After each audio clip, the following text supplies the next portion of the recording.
Hi there, students. Esquire, Esquire, a countable noun for a person, or ESQ with a dot to show that it's a contraction. And I'm also going to look at the word squire because these two words are joined hand in hand.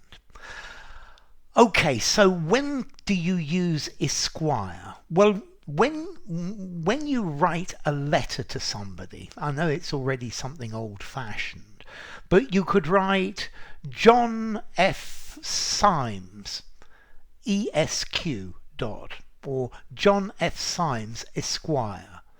Okay, you use it instead of Mr. Yeah. Okay, it's old-fashioned. Let's see, when I was a kid in the 60s, you could still see people letters with somebody's name ESQ. Now, you can only use this on an address for a man. And notice, you can't put Mr. K.L.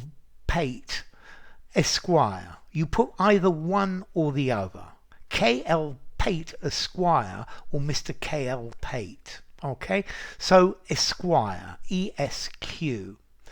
Now, the origin of this comes from, I think, from the squire. Now, a squire was a young nobleman who was the attendant or the squire to a knight before the squire became a knight himself. A squire was like an apprentice knight. Yeah, so he would have to, a squire would be a young man from a noble family who would then become a squire. So it's the person who carries the shield and looks after the weapons of a knight, and this is the squire, or esquire as well, I guess. And in these days, the phrase esquire was a symbol of, or a word of rank. Yeah, so if an esquire was ranked just below a knight, it's the next step down in nobility. Yeah, but this is talking about medieval times.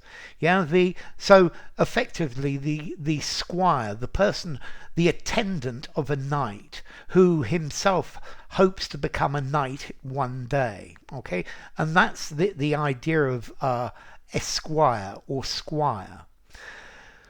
We also use squire, it's probably really rather old-fashioned today, to talk about somebody who owns and lives on an estate in a rural area. They have a big house and a lot of land around it. They're a big land owner.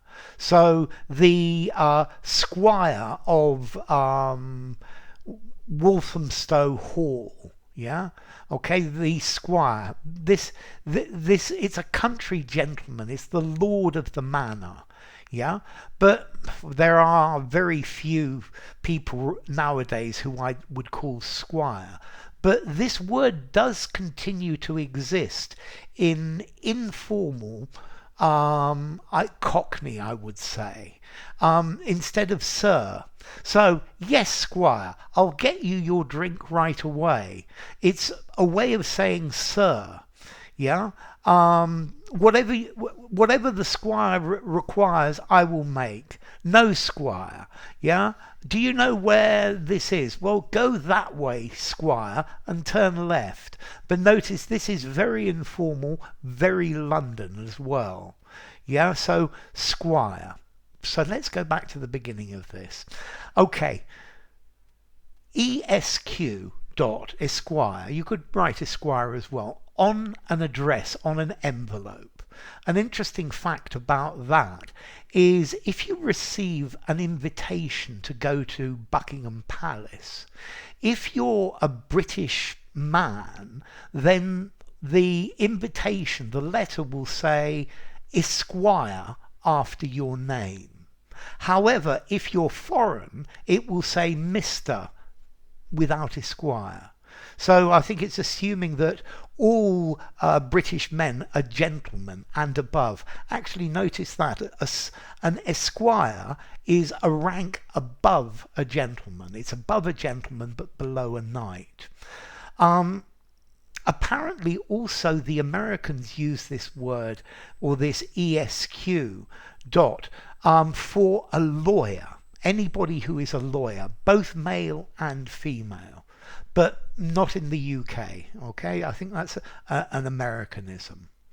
So Esquire, formality. I would say I'm going to give this a 6.57 in formality. Yeah, but only use it on an envelope. So that itself is a rather formal setting. I wouldn't use it in spoken English. And I wouldn't use it in any other context. And then the phrase I've used, Squire. Squire, could you spare us some money? This is very informal London English, 3.5 informality. Okay? And then as to origin, this comes from Old French, Esquire, meaning esquire. But that itself probably comes from late Latin scutarius, the shield bearer, the shield holder, from scutum, a shield. So effectively the squire carried the knight shield, and that's the way it's come. So enough. If you enjoyed the video, give it a rating, subscribe to my channel, and I will see you soon.